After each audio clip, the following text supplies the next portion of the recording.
Hello and welcome to another car review, of course, in GT7, and I wasn't actually planning on doing a car review today, but thanks to the Gran Turismo 7 1.07 patch and the complete lack of servers therein, well, I've basically run into a backup and done this video instead. Now, this car is a very significant new addition to the game, and of course we're going to get fully into whether or not it's worth buying, but just to address a question which some of you may have about that update quickly, yes, I have seen it. Yes, I've seen the list of credits that have been changed for winning events. No, I do not like that. I think it makes the game even more grindy, and for those people who don't have all day long to sit on a game doing the same race over and over again, I think it's a horrendous idea, because people play games for fun, not to get home from work and then feel like they're going to work again. So we'll get into that in another video, but that's my brief thoughts. For now though, let's talk about the AMG GT Black Series. Now, straight off the bat, there's a couple of weird choices made about this car. For example, they chose to add both the Black Series and the AMG GTR as debuting in the same game. Now, that's not bad per se, but it's a little bit uncharacteristic for Gran Turismo. It means that 9 times out of 10, the GTR is going to get completely overlooked, because why would you even buy that when you can get this one, the top of the tree? The reality is, though, you might be better off buying that one, because this car is not that great. At least stock. Now, stock, it's 420 grand. That's reasonable enough. It's obscenely powerful. It's very pomp and ceremony in its, shock and awe in its design. It looks like it's driven through Pimp My Ride and had a makeover. It certainly looks capable enough to take on Viper ACRs, Corvette ZR1s, and much more modern stuff.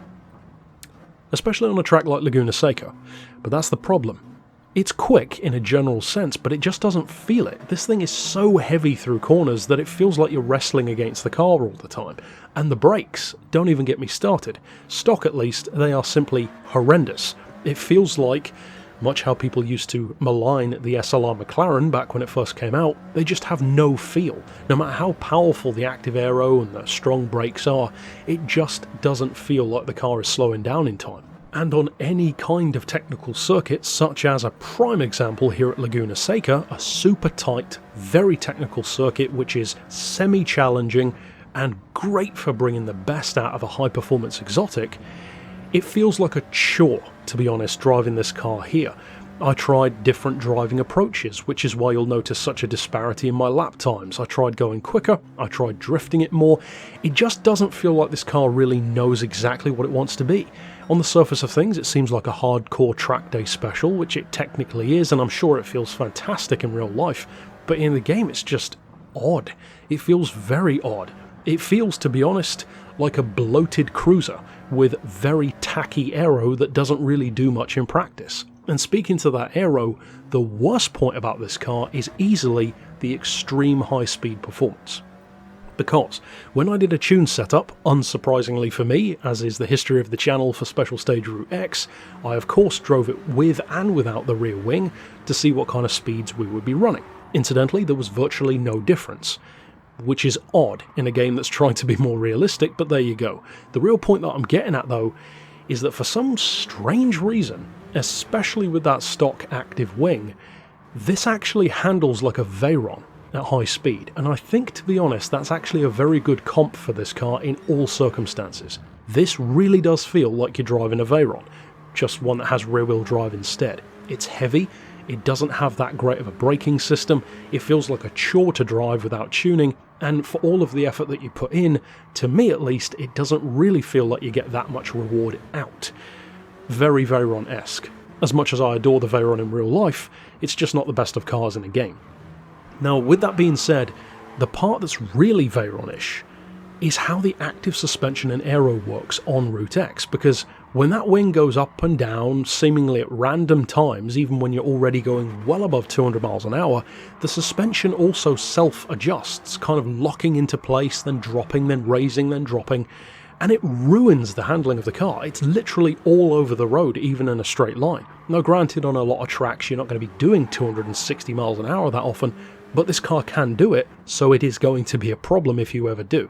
With that in mind, one of the things I would recommend doing to this car is Raising the suspension height so that it counteracts that problem and doesn't self-adjust, that's exactly what we used to do for the Veyron. The second thing is swapping out that rear wing for an aftermarket one, because then of course it's not active, and that makes a difference as well. For me, it's a very strange occasion. It's a car which I already didn't like. I've never liked the look of this car since it first came out, and I'm not talking about the GT. I've driven a GTS in real life, reviewed it on the channel, it was a lovely car.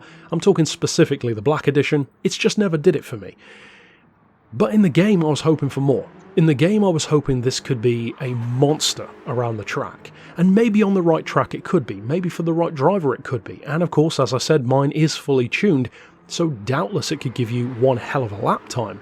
It's just not a pleasant car to work with, in my opinion. It feels like the car is almost disinterested in what you're doing, as weird as that sounds. So if you want to give it a try, it's not that expensive to buy. It's just a bit of an odd experience for me. And I hate to say that because Mercedes legitimately made one of my dream cars. I absolutely adore the SLR McLaren from Mercedes. And that's despite its flaws, because at the end of the day, the car feels rewarding when you get it right.